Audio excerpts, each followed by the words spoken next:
Good morning, everyone. It is makeup time. I should welcome myself back to my own channel. Welcome back, Mariah. It's been a long time.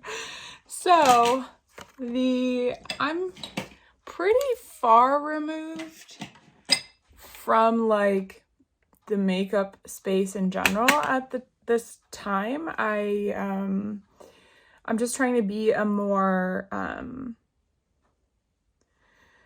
grounded consumer, and so not buying things that I already have one of, essentially. So I'm trying to be more realistic in what I'll actually use. So for me, that means kind of taking a step back and not watching as a new palette comes out every week. But I did see a few videos on this.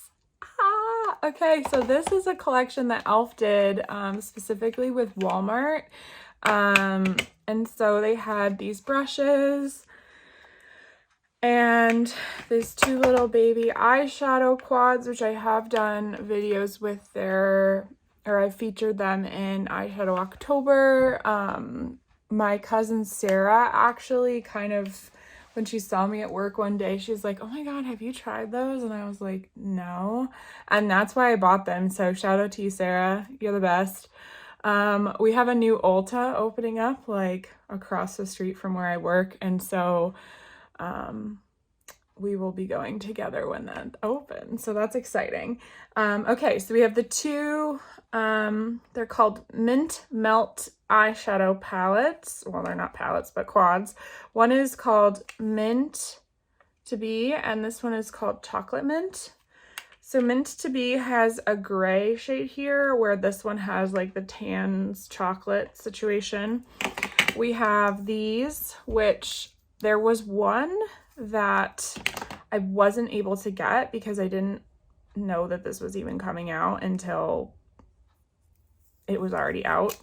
And they weren't available. It wasn't available to be shipped to me. So there was 3 of these little sticks. So they're called No Budge Eyeshadow. This one is in Ice Creme,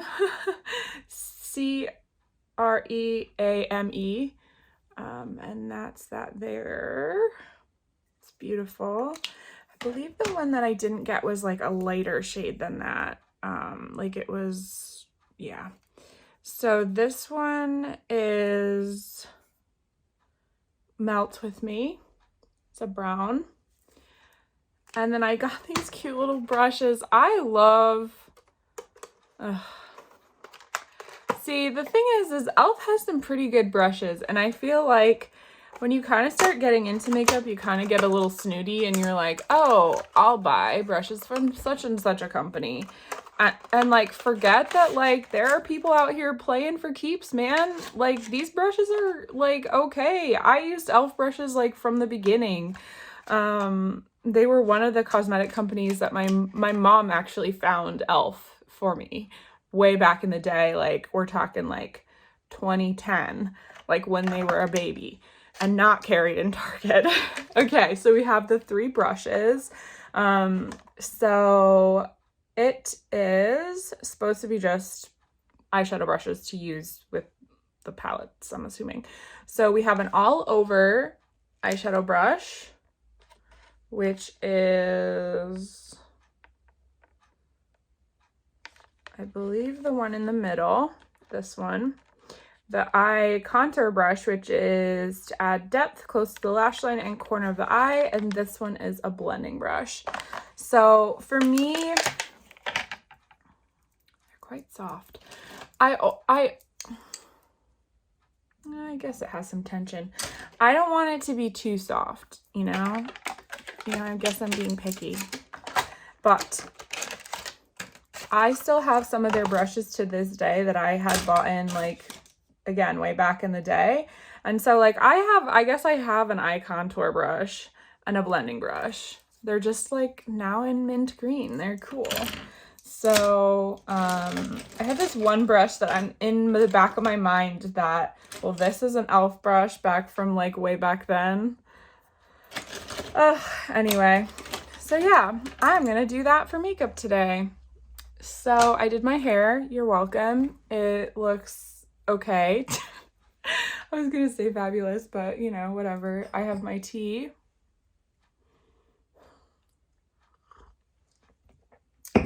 Chai tea. And it is 7:40 in the morning on Friday, March 5th. So, yeah, I don't know if I would be able to use, I'm not going to be able to use everything kind of all in one go. They do blend, that does blend out pretty, you know, if you were to blend it out right away. So I think I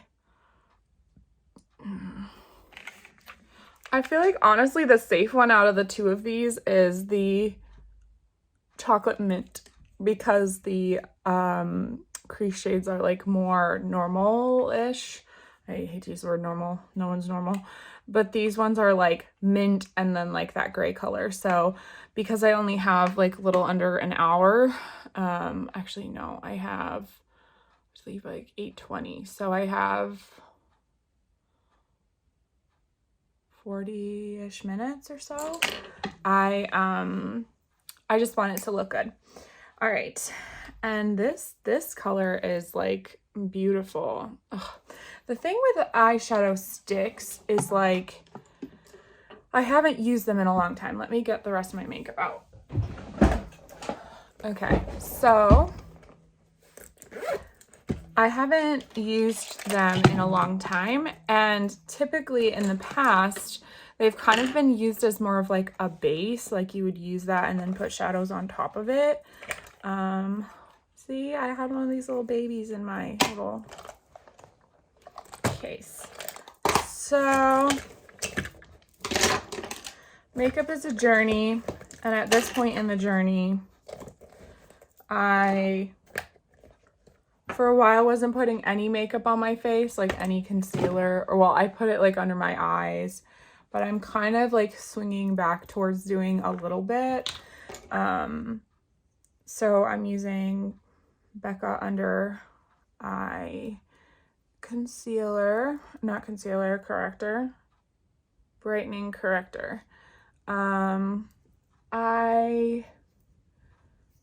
The other day put this on and I put like a smidge of concealer, and that was pretty much it. And then I did eyes and stuff, but to be blemish free, I started drinking dairy cow milk in my chai tea latte that I get at the Starbucks in my store, and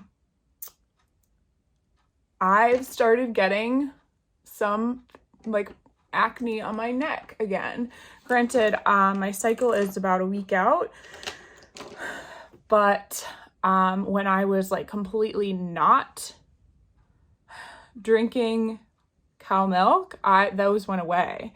So that's very, very interesting to me that the dairy is having a reaction with my skin. So I've already done all my like skincare. So I use The Ordinary. I just saw online. So yesterday I actually like used my phone like a normal person. Normally I'm literally like, I don't check Instagram. I'm like guilty pleasure on YouTube is like pimple popping videos, and like that's essentially like what I watch. And then I have like 2 YouTubers or 3 that I kind of watch their content. And like that's it. Like I am not on my phone a lot anymore.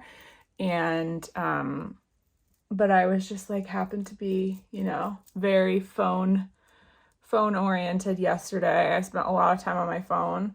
And I saw that The Ordinary has been bought out by Estee Lauder, which I don't think I would have even known because I'm so like far removed from things if her name is Cassandra. I forget her last name. She's like a skincare YouTuber.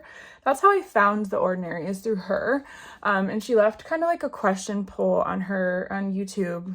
I don't know what those are called. They're like, it's not a story, but it's like an information post, you know? And it comes up on your home feed about like, how do you feel about that happening? And I was like, well, I didn't even know it was happening. So I was kind of reading through some of the comments, and Estee Lauder is not cruelty free. So a lot of people were upset about that. And then someone said that they claimed that they wouldn't be changing anything for 2 years.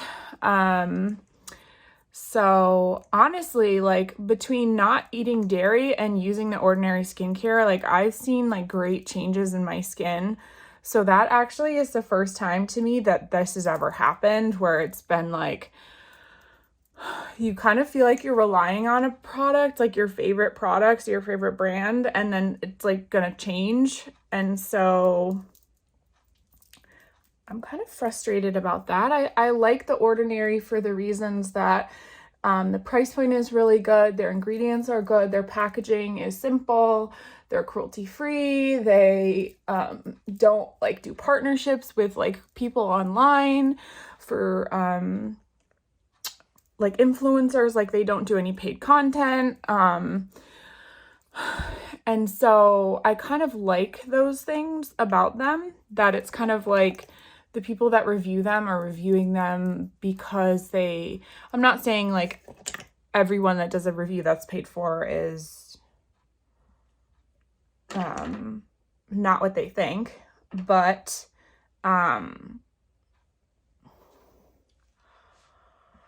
I just like that the fact that, you know, if someone's reviewing them and like posting a lot about them, then that's because they actually like the products and the brand. So yeah. I mean, I hoped to be able to take this makeup channel and do it as like a side hustle to help me pay off my debt and to do sponsored content. So that's like not what I'm saying, but obviously I have like I don't even have 100 followers on this channel. So like that's not happening anytime soon. So yeah. Okay, so that's pretty much what I do for my kind of base makeup. That's a lie. I've been putting highlighter on because I guess I've been feeling quite fancy with myself. So I use the Fit Me, the matte and poreless and translucent to kind of set my under eye. Oh my God. Okay, so if you were an adult human around the years of 2010, you will remember the Pandora bracelet and how like crazed that was in popularity. Okay, so yes, they're still around. Although I hear like no one talking about them. And I love the idea of like a charm bracelet. Obviously, I don't believe in like, I don't know where that like connotation originally came from, but like it's not like a luck-based thing, hopefully, because I don't believe in luck. But this was literally has been probably sitting in my jewelry box is like not really a jewelry box. It's like a tray. I have 2 of them. And when we moved to this new house, it's literally been sitting in a drawer in this bureau that everything I'm filming is on, like my makeup and stuff. So it's literally sat there in that tray. I haven't worn it since we moved here. So that was in 2017. So 27, 17, 18, 19, 20, minimum of 3 years. But I swear to you, I have not probably worn it since 2015. So it's been like a long time. So I got this sucker out of the thing on Sunday because I was like, I kind of want to wear a bracelet. I was like, what do I have for a bracelet? Like, this is the only like nice jewelry that I own.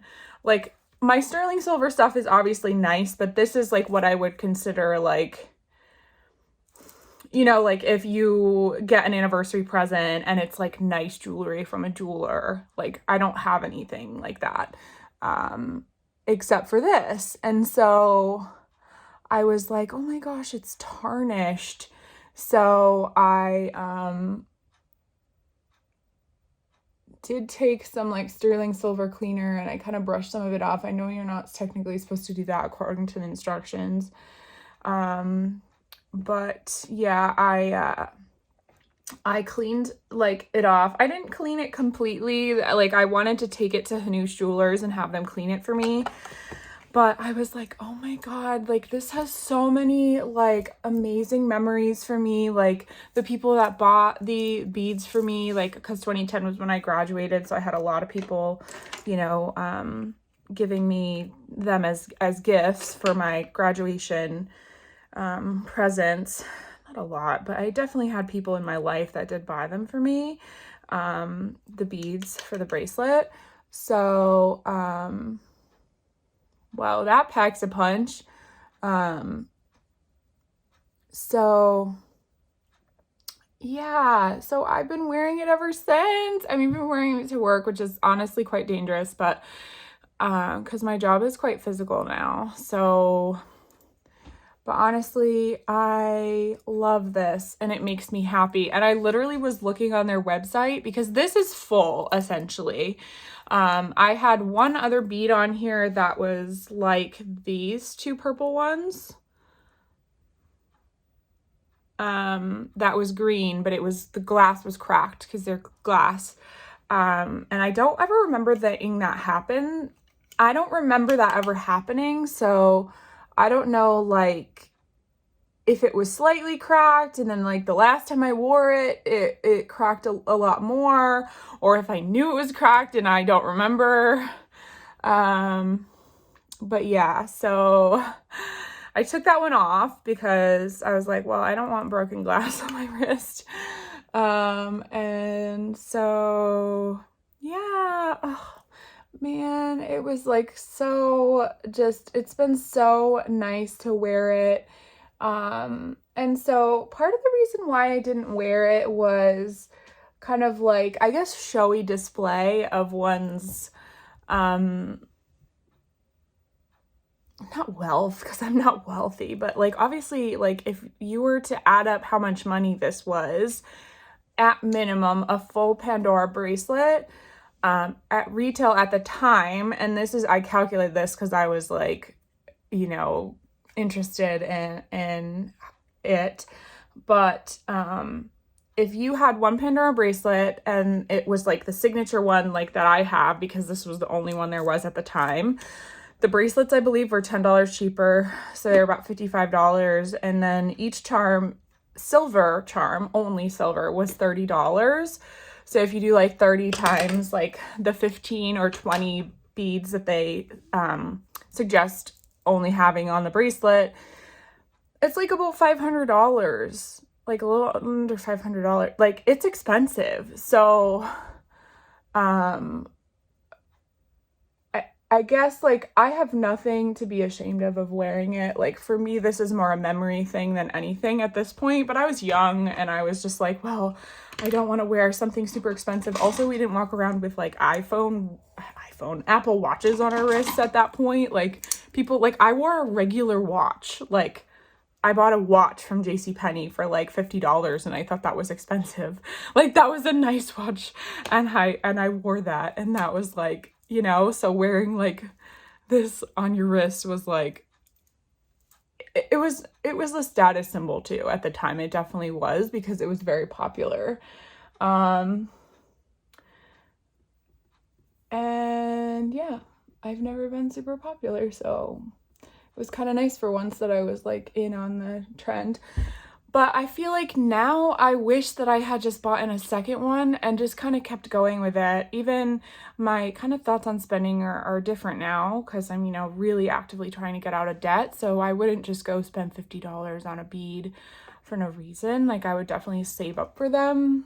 But I can think of like so many things that have happened in my life since I stopped wearing this bracelet where I kind of want to memorialize those too, like moving out of my childhood home. Like we had my like pet from when I was a girl, like my cat. She, is gone, and so is our family dog, and like we did get a new one within the last 3 weeks. But like, there's been a lot of change, and like even with accomplishments at work, and becoming a manager for the first time, and the first time I don't know, just like I feel like there's a lot in my life. Like I went back to skating after I hadn't been skating for a long time, and I had bought in an ice skating charm when they had came out, because it's very precious to me,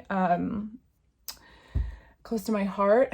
But yeah, I don't know, like just looking at their website on Sunday, like I literally could plan out a whole another bracelet, like of what's happened in the last 5 years of my life, like 7 years of my life, if I stopped buying charms around 2015, which would be my guess. So I kind of want to like do that. I want to have something that's like carries like really good memories for me. My mom has her like charm bracelet, because Pandora wasn't a thing at the time, for when she was younger, and there are like cool like just memories that are associated with like when I went to Montreal. Like that was a big deal for me. Like that was my first time out of the country. Like that happened in the last 3 years. Like I started doing ballet because dancing as an adult, because that's something I wanted to do. So just like things like that have happened. So I am really excited to potentially buy a second Pandora bracelet. Honestly, I have to say the ballet charm that they have, the point shoes, I don't like it, which is sad, because like they could have done, I feel like for ballet, for someone that actually dances and has danced at all, and I am not professional, but I've definitely kind of immersed myself and tried to learn as much as I possibly can about, oh, that's not as opaque as I thought it was going to be.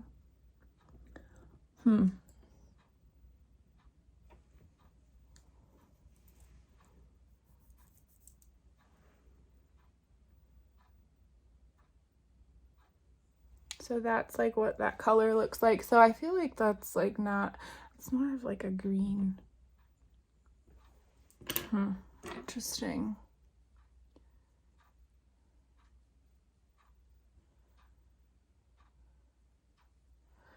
Okay, not what I expected.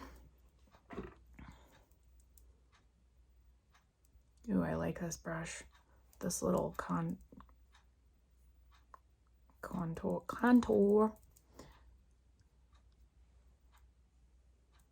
Man, this shadow is like packed in there like nobody's business. Okay.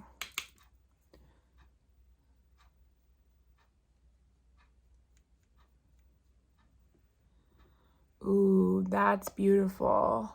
And it does kind of blend in really nicely with that green, I have to say.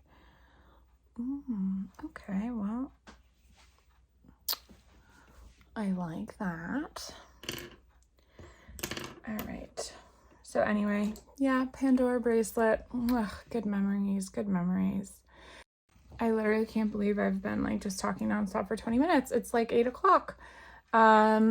So yeah, anyway, so that's kind of the big updates that's going on in my life. I did slip and fall down the front stairs like a few weeks ago and really injure myself. I had to go to the chiropractor like 3 times in like a week's time. So that sucked, but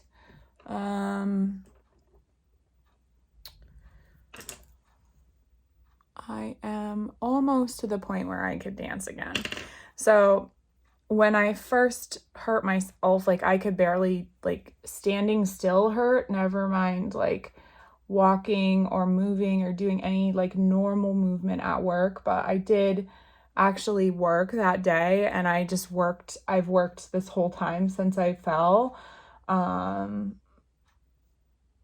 So yeah, that was not smart of me, but I did ice it on the way to work, on the way home from work, when I was on break. I tried to be like very conscious of that. I like will call people and help them to lift things for me if they're too heavy. You know, I did kind of adjust like what I was doing as far as like duties at work. Like I wasn't just like hefting pallets from like one stack to the other. Our freight comes in a lot of times for my department, for multiple aspects of my department, on a wooden pallet. And so you get them, they're like 6 feet tall of freight.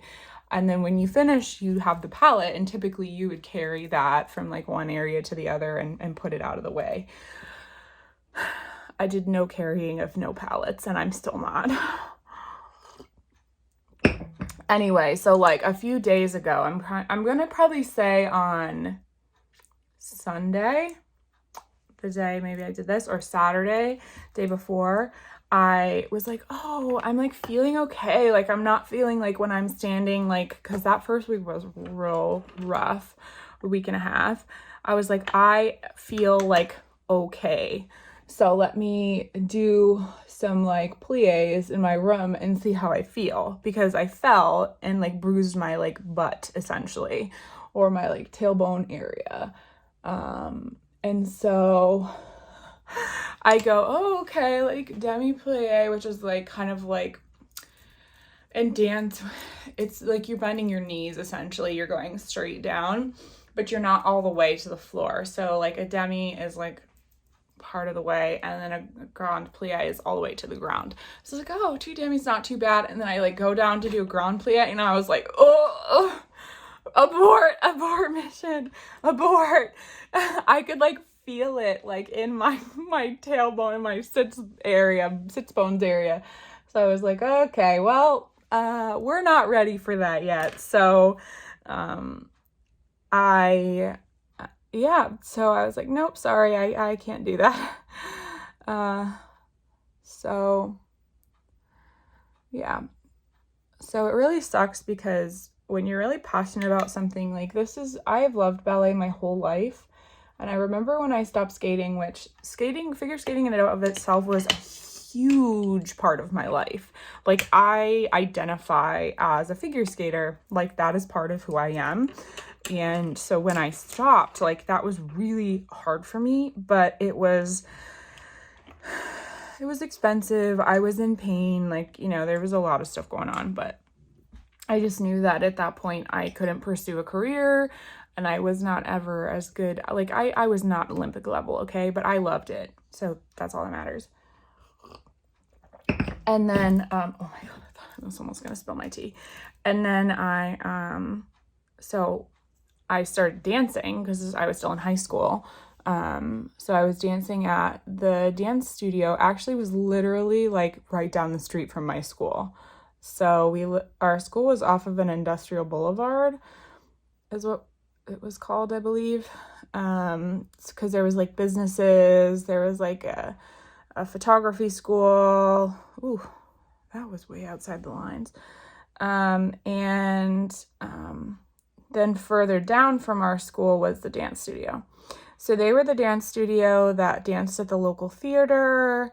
There was always like, you know, productions, and I love the arts, and I love I always wanted to kind of be a part of that, but I couldn't act and be in plays and skate at the same time. And also like, yeah. So anyway, so I started dancing at the school down the street from my high school. And so I was 16 at the time. So I had danced when I was like 2 and 3 or 3 and 4. And then I had never danced again from that point on. I had skated from when I was like 7 to when I was 16. However long that was. I feel like I always say it was 9 years, but I don't. Anyway, so, because I could have been skating like before. Anyway, So I skated for 9 years, and then I was like, oh, I want to take dance. And so when I was younger, I had took ballet and tap. Again, I was really young. I hadn't danced in years and years and years. So 10 plus years. And I was like, I kind of want to take ballet. And Mom was like, you're too old for that. Like, literally, like, you're going to be put in class with, you know, young girls. So I didn't even ask, you know, and I was just kind of accepted that. So I took like hip hop, I took tap, but again, it was the same thing. Tap, I was not dancing that whole time. So I was definitely behind, and something that I wish would have been suggested is like maybe starting you out in a younger class, just for a few weeks, and then like to get some basics. Like obviously when you're 16, if you're being taught basics, like you're going to pick up on it faster than if you were 5. And or like a few private lessons or something, just to kind of catch like someone up, because when someone is dancing and they start dancing at that age, there's obviously some sort of like reason, like there's a connection to the art form that I think we should, you know, respect. So anyway, I danced for the 2 years I was in high school. I didn't ever do the winter season because the show and like subsequent class was kind of related strictly to the Christmas shows, and I don't celebrate Christmas. So anyway, I danced for 2 seasons, or 2 years, excuse me. And I remember there was one time when I literally was like looking into the studio, because there was 2 studios on either side of the hallway, and they had big glass windows, and the little girls dancing ballet. And I just remember like wishing that like I could do that. And so there's always kind of been something that's like connected me to that part of the dance like art form.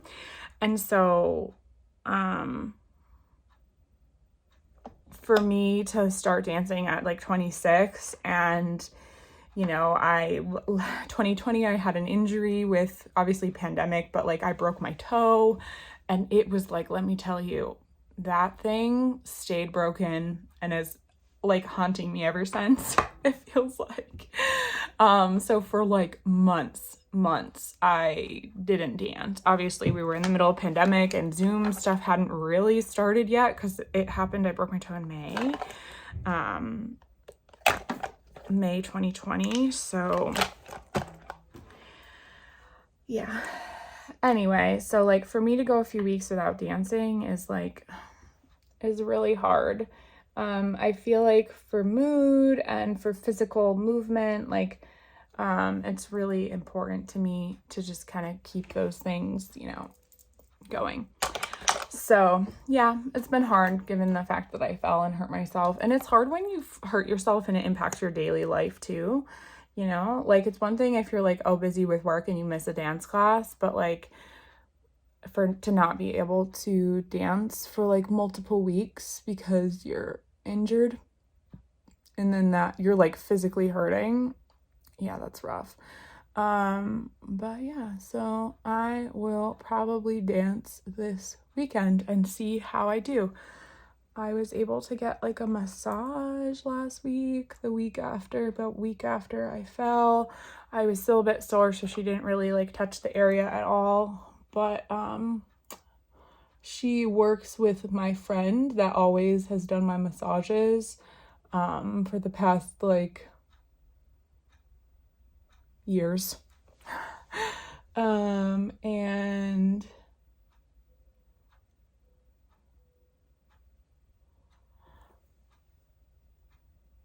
because I told my friend, I was like, hey, like I went on this app that I use to book other appointments for you know, somewhere else that I go for like my eyebrow waxes, my waxing and stuff. And I was like, I searched massage in the area, and I found someone that I thought, like from the reviews and from what she kind of talked about, I was like, oh, this will be a good fit. And then I like messaged the person or I booked an appointment through the app, and then the person messaged me and was like, so I'm actually practicing out of my home at the moment. And I was like, oh. And I don't mind going to someone's house that I know, but I don't know this person at all. So I felt really uncomfortable with that. And yeah, so I was like, I like canceled the appointment with that woman that I booked through the app. And then my friend was like, well, my colleague is taking clients and you should just text her. And I was like, okay. So I did that. So I booked, so like if you ever gotten a massage, like there are different levels of pressure that they can do, and so she massaged different than my friend did. But let me tell you, I was like, it's been so long since I've had a massage. I like didn't even care. I was like, oh, this is so good. It feels like she's working out the knots that are really deep in there. Okay, so I've talked about everything under the sun, and I barely talked about makeup, but that's okay, because that's why we're here, right? So this is the chocolate mint palette from Elf's Mint collection. The brushes were good. I thought they would be good. Again, I don't love this color because for me, it looks like it's very sheer, and then there's kind of like a sheen over top almost.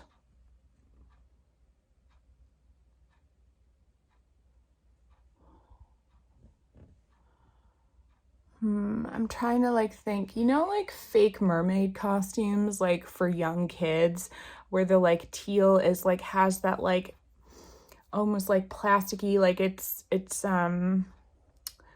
not just cloth, or if it is cloth, there's like little stripes going through it that are like kind of sheen, like I don't know, it's not duochrome, but it's like there's kind of like a sheen to it. Yeah, that kind of feels that's the vibe that I'm getting. I love this color though, man, whew, that's good. So chocolate mint, folks. So cool. I will film another video with the other quad and then with the sticks, and we'll kind of see how the rest of the collection is. There was like skincare and stuff with this collection as well, but I didn't buy any of that because, like I mentioned in the video, I use The Ordinary. So and yeah, thank you guys so much for watching, and I will see you next time. Bye.